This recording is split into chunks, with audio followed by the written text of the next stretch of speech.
Charles Bernstein is Donald T. Regan Professor of English and Comparative Literature at the University of Pennsylvania.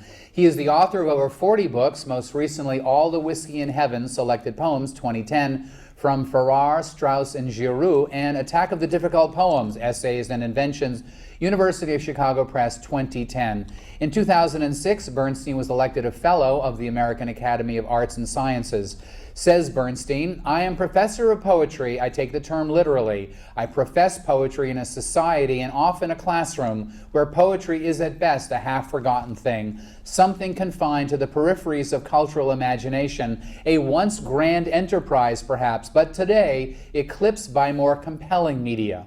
Ian Probstein, professor of English at Touro College here in New York, is Russian-American poet and translator of poetry in both directions, the author of more than a dozen books and anthologies, including essays on T.S. Eliot, Ezra Pound, William Butler Yeats.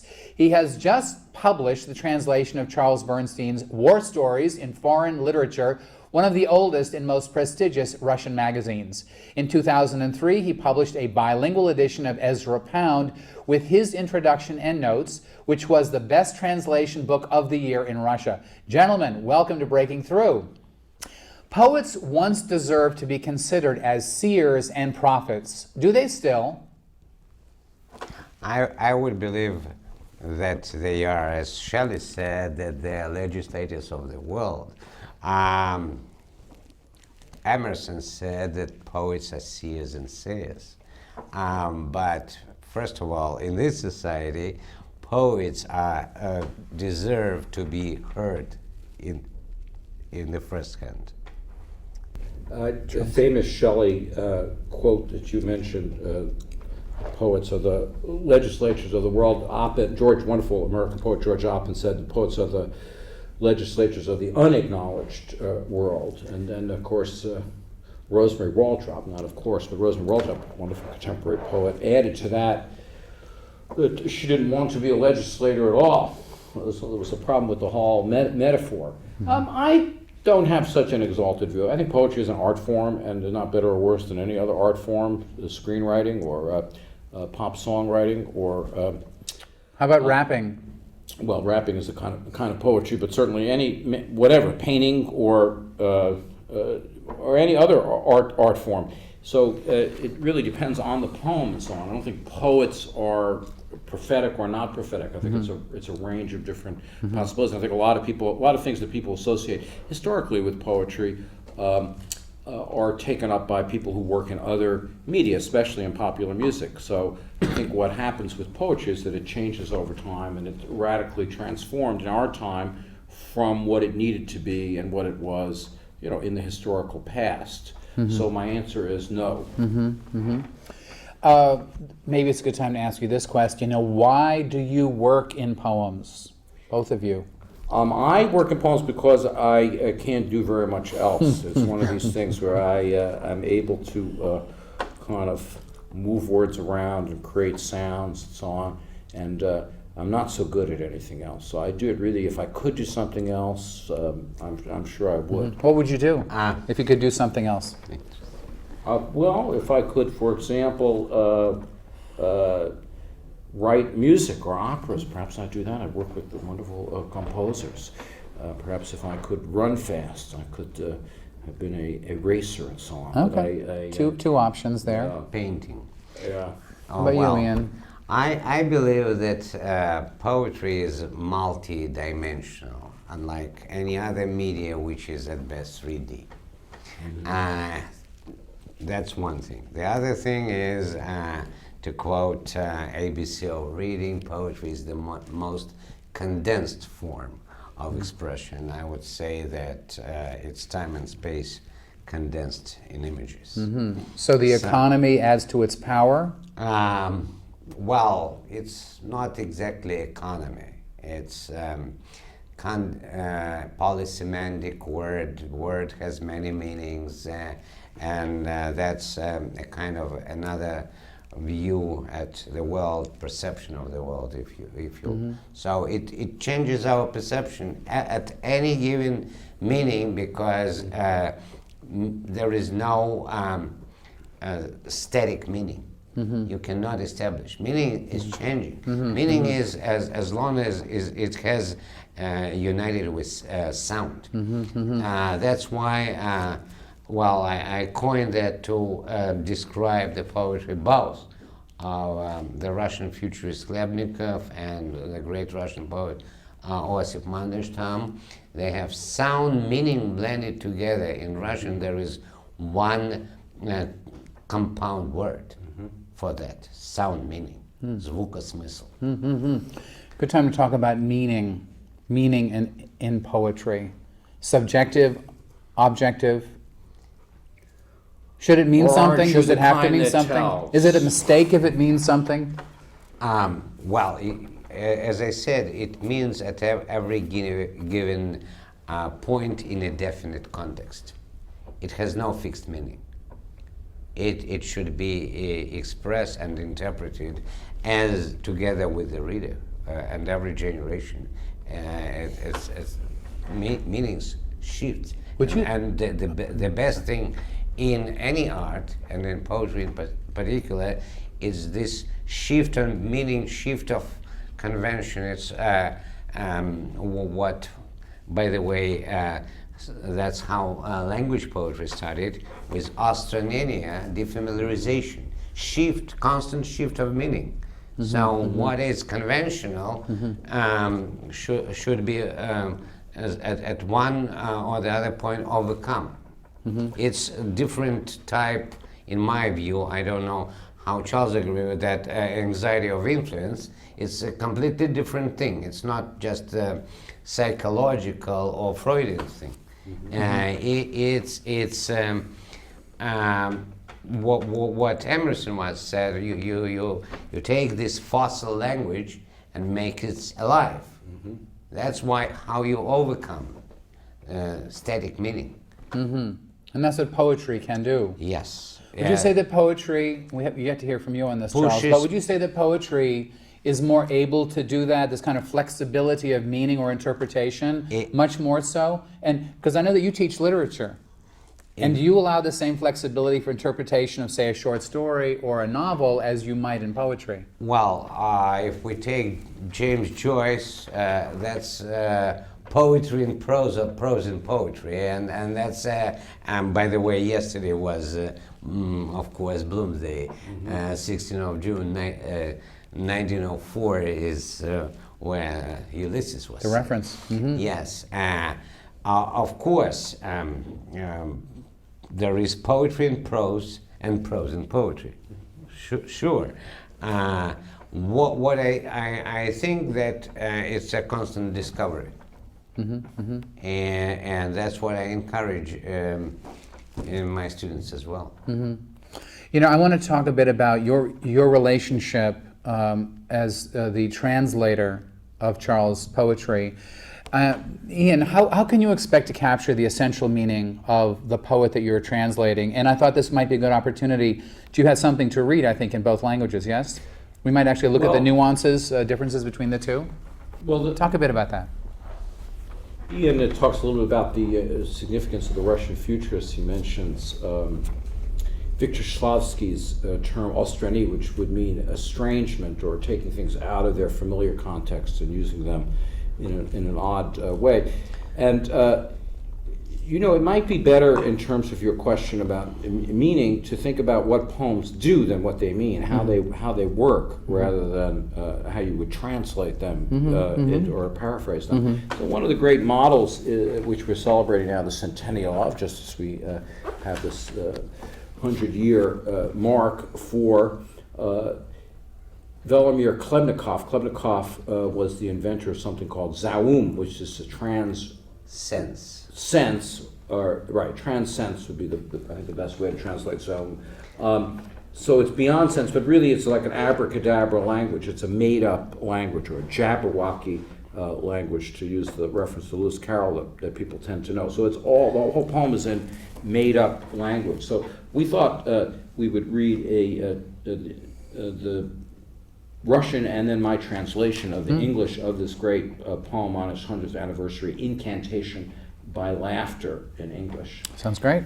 Заклятие смехом. О, рассмейтесь, смехачи, о, засмейтесь, смехачи, что смеются смехами, что смеянствуют смеяльно, о, засмейтесь усмеяльно, о, рассмешишь над смеяльных, смеху смейных смехачей, о, и смейся рассмеяльно смех над смейных смеячей, смеево, смеево, усмей, осмей, смешики, смешики, смеюнчики, смеюнчики, о, рассмейтесь, смехачи, о, засмейтесь, смехачи. So here's my translation of this poem. Incantation by laughter. We laugh with our laughter. Loke, laugher and loafer, slof, laughker, int, leffer, lop, lapter und loofer, loop, slapper und lassler, pleep, loper, ek, lippler, bloop, oofer und ooter, floop, flaffer, ep, fluber, fulp, lickless and slicklers, ak, lushing, ag, laughing, ook, looping, ip, loopling, ook, lippling, ga, sprickling, ook, laughter, ook, laughing, laughter. This is sound meaning.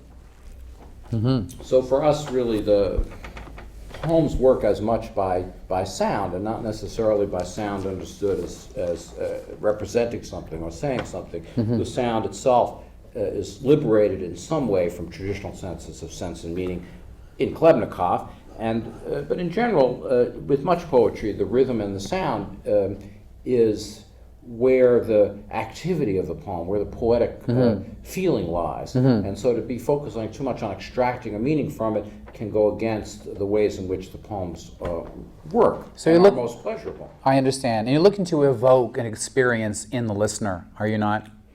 And that's where that kind of the combination, the experience, not simply the meaning, but it's also the sound and the meaning. Somehow they combine, they make Well, something this- greater than their sum. Evoke is, Fair to is, say? is a There great, should be integrity, yes. evoke is a great word for that because in the root of evoke is voce from voice, so it's like bring voice out, so it kind of liberates the voice from sometimes its information function and allows it to do something else. The poetry is not, some poetry, the poetry I'm particularly interested in, is not primarily about its information function, which has a very important part of language, law, directions, the news. Poetry is not about that information function. We have lots of opportunities to use verbal language and make it give information and use it to convey information. Poetry, in a way, is free from that information function, at least the kind of poetry I'm interested in over the past 100 years. And so Shklovsky, Klebnikov, Mayakovsky, Mandelstam are great heroes for us in the 20th century, the great modernist heroes, along with Gertrude Stein in English and Joyce in English. It's time to live my bliss. This is going to be an incredible episode. Yes! Gotta live like I wanna live, I wanna give, I wanna walk in the light of Thank you. And I say that for you to say, what is your dream? And when are you going to start taking action on it? You can do the same thing. Thank you for tuning in. Thank you all so much for coming today. I'm so honored you could be there. This is so exciting. My first show. Thank you for tuning in, and I hope to see you next time. Absolutely. Thank you so much. Well, sure, I can read a few passages from Attack of the Difficult Poems, which is my new book that's just been published from the University of Chicago Press. And the first answers the question often raised to me and having to do with the title of the book, about the difficult poem and how I got interested in the difficult poem. You may be asking yourself, how did I get interested in this topic of the difficult poem? Let me be frank about my situation. I am the author of and frequent reader of difficult poems. Because of this, I have a strong desire to help other readers and authors with hard-to-read poems. By sharing my experience of over 30 years working with difficult poems, I think I can save you both time and heartache. I may even be able to convince you that some of the most difficult poems you encounter can provide very enriching aesthetic experiences if you understand how to approach them. But first we must address the question, are you reading a difficult poem? How can you tell? Here's a handy checklist of 5 questions that can help you answer this question. 1. Do you find the poem hard to appreciate? 2. Do you find the poem's vocabulary and syntax hard to understand? 3. Are you often struggling with the poem? 4. Does the poem make you feel inadequate or stupid as a reader? And 5, is your imagination being affected by the poem? If you answered any of these questions in the affirmative, you are probably dealing with a difficult poem. But if you are still unsure, look for the presence of any of these symptoms: high syntactic, grammatic, or intellectual activity level, elevated linguistic intensity, textual irregularities, initial withdrawal, poem not immediately available, poor adaptability, poem unsuitable for use in love letters, memorial commemorations, etc., and perhaps even on talk television shows, sensory overload, or negative mood. Many readers, when they first encounter a difficult poem, say to themselves, why me? The first reaction they often have is to think that this is an unusual problem that other readers have not faced. So the first step in dealing with a difficult poem is to recognize that this is a common problem that many other readers confront on a daily basis. You are not alone.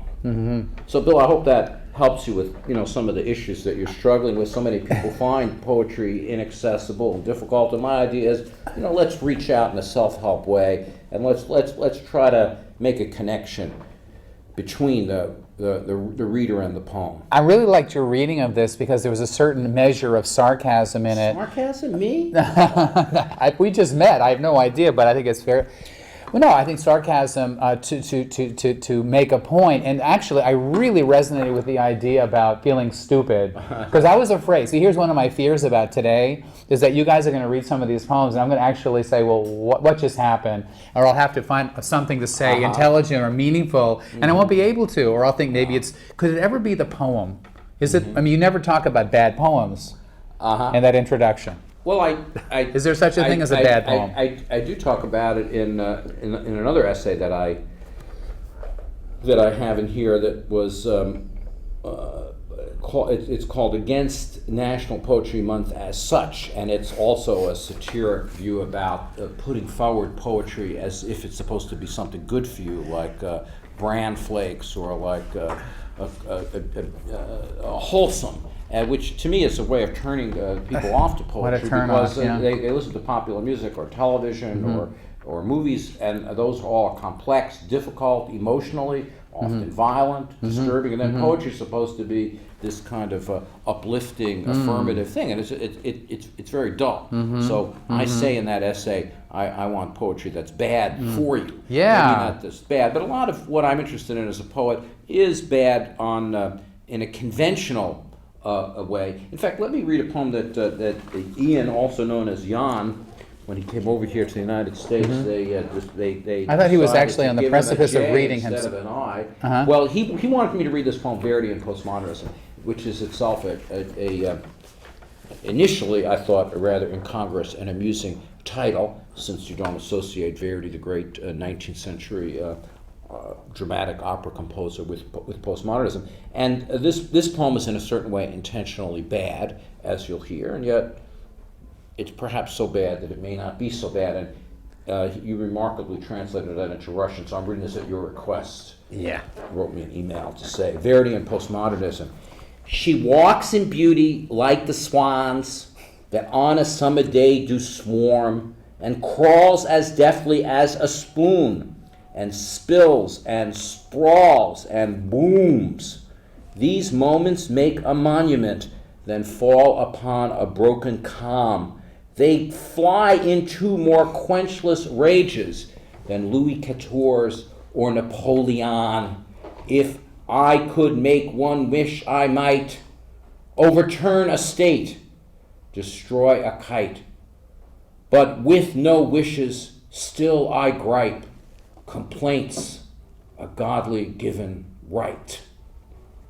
So this is doggerel, right? So by a kind of high standard of modernism, or even a plain spoken standard of free verse, it's bad. But of course, I'm interested in both the vernacular, the accent which I add to my local accent, and using that with the sort of rhymes that have almost like a purple quality to bring out what, of course, a lot of people think of as verse, and starting with the wonderful reference to Byron, which you may or may not know, as this is one of the things that could be difficult about poetry, whether one understands the elusiveness or the famous lines for me of Byron, and probably for you, but perhaps not for a lot of readers. She walks in beauty. I recognize that actually from Dead Poets Society when it was quoted there and by one of the kids. It's one of in the, if people would know the lines of the 19th century, that's one that they might be likely to know. But a lot of my work in terms of references uses references to the television shows that I grew up with. Sea Hunt, for example. Sea Hunt, oh my A lot gosh. of people, we're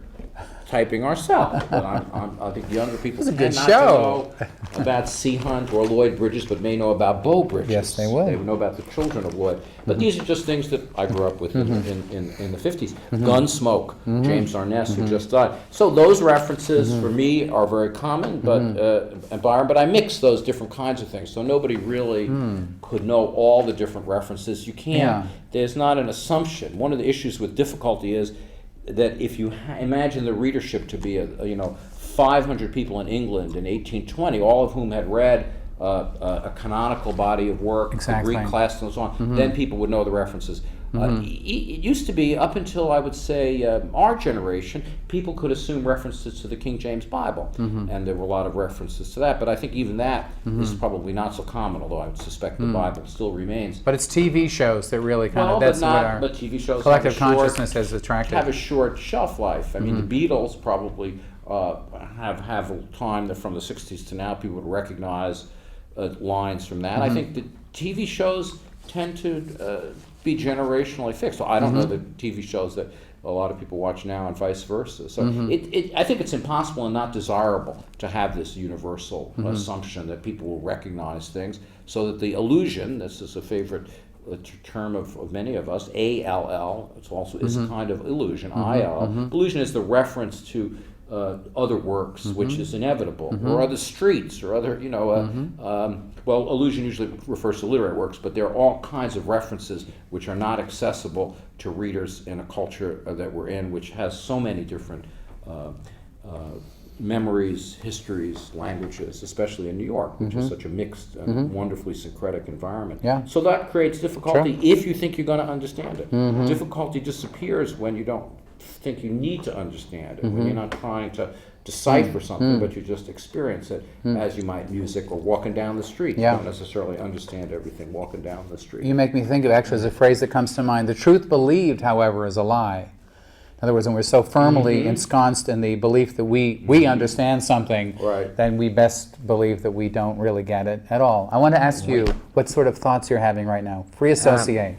The thoughts about these allusions, well, they should be investigated. I have a privilege of constant communication with Charles. That's why this type of translation, unlike, say, translation Wordsworth or Byron or Shelley, it's a live thing. It's a living person. If It's you're, a living, it's a living communication. It's a living process. this really is a remarkable Poetry thing. Which and is, translation not as a made thing, but as a process.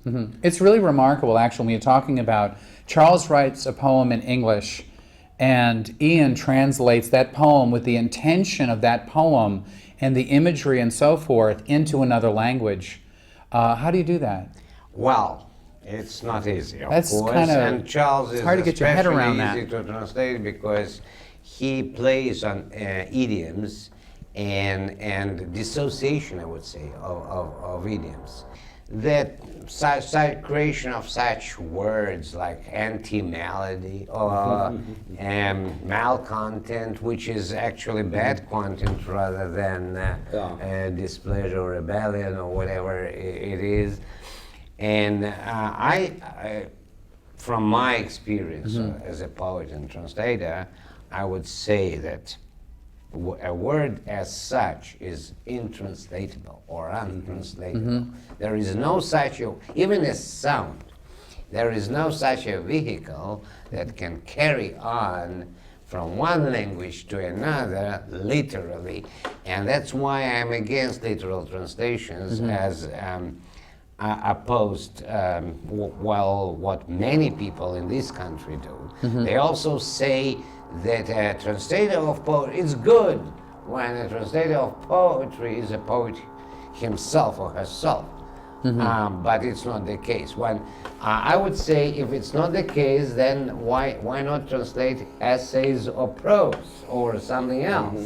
Yeah, Exactly. Why poetry of all things? Yeah. Makes no sense to me. A poet should a translator of poetry should be a poet himself or herself. As you are. That's, yeah. So that's why it works. That's Well, you what have to be, I say. in a way, you have to be a poet if you're translating poetry because you're writing poetry in the language you're translating into, Yes. regardless of what you call yourself. Yes. You're producing poems primarily in the language you're writing it as the translator. So you can't really translate from Russian into English a poem without writing an English poem. And of course, we agree on this idea that a poem is a translation is an imaginative exchange. There's nothing literal about a poem. Even that, Verdi and postmodernism. I mean, for one thing, many people listening to this presumably would hear aspects of just the sound patterning and the kind of my accent accentuated for it. How do you translate that? It's so much a part of the poem towards Emphasis. Napoleon. Yes. I mean, that's not something that exists in Russian. So you have to rethink. Do you get those what subtleties? the poem is. Do you get those subtleties? Yeah, this is this actually what was already published, but here the choice was evident. I picked up the translation Byron by a prominent translator of the last century, who was Samuel Marshak, and then I played the same way he did. I made all kind of distortions and dissociation because So you can actually use the earlier translation into Russian and play off of that, which already exists in Russian in the past, of the Byron couplet, the two rhyming lines and so on. But it's the whole idea. Vernacular itself is not the same as in American English as in Russian. So you have to rethink what you're doing in the poem by making a new poem in Russian. To me, the interesting thing about translation is that you have to reinvent what it is that you're doing when you're writing it. So the literalness is the death of the translation. Yes. Replay, yes, only play. Nothing literal, nothing but literal. Kafka even said that you cannot translate even link verbs or pronouns because this is impossible. They have different meanings Keith Walter has a funny aphorism, a great translator from the French, as to what's the smallest unit that you're translating. Most people would say it could be the syllable of the word or the line, but he says it's the poem as a whole, because you really have to have a sense of what the poem is as a whole. It's a unit. Works, it's a unit. And then from there you sort of figure out what you're going to do. But the concept, in a sense, of the poem is key. And then the details of the poem are not always understandable. Another thing is that my poems are not entirely understandable to English speakers in terms of the references, the syntax, and so on. So sometimes people think to translate it, they make it much more comprehensible. And we have many poems translated into English, which are much more, they're like expository summaries. But then you send it back, don't you? Well, I'm not talking about, I've been fortunate that people translate me, but we have poems translated into English from Spanish, Portuguese, French, which are more comprehensible than the originals. They Yes. lose the whole resonance, become sort of silly. They're like paraphrases. Yes. So you want to keep some understanding of the overall incomprehensibility sometimes of the original. Hello, everybody. Thank you for being here for the first inaugural episode of a brand new show called Still Standing with Ray Wagner.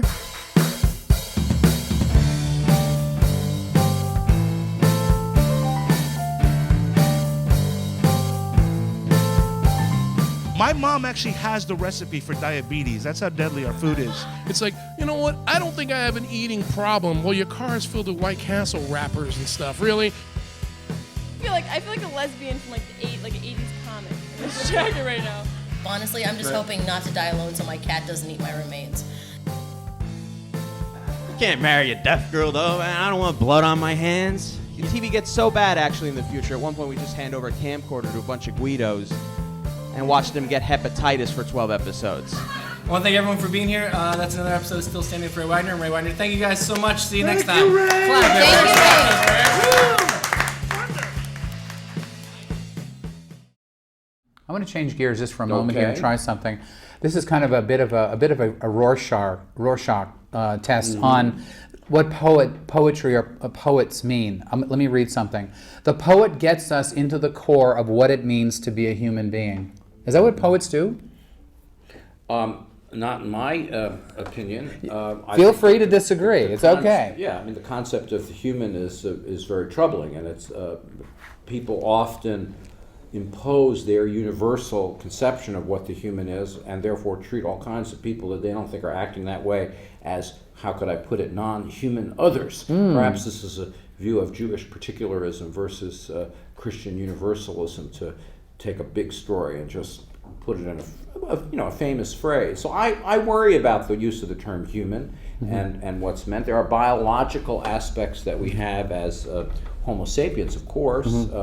There are ways that we share things with the animal world, which I think is often, and even with the plant world, that we have in common. So human to me is more of a problem than a solution to something, as are conceptions of universality. But if the term were Homo sapiens, you tend more to agree with this Well, phrase. I'm interested in the body, so I think people have bodies, but the bodies express themselves and articulate themselves in the world in radically different ways, both in our own culture and especially when we're talking about different kinds of cultures. So for me, what I'm interested in right now, in the particular way, and I wouldn't make a claim for all poetry, because I don't think poetry does the same thing for different poets at the same time, much less other poets in other places or other times. But I'm interested in maximizing the particularity and the kind of denseness and specificity of the poetic, in the way that a body can be specific and dense and particular, and the gravity of that, rather than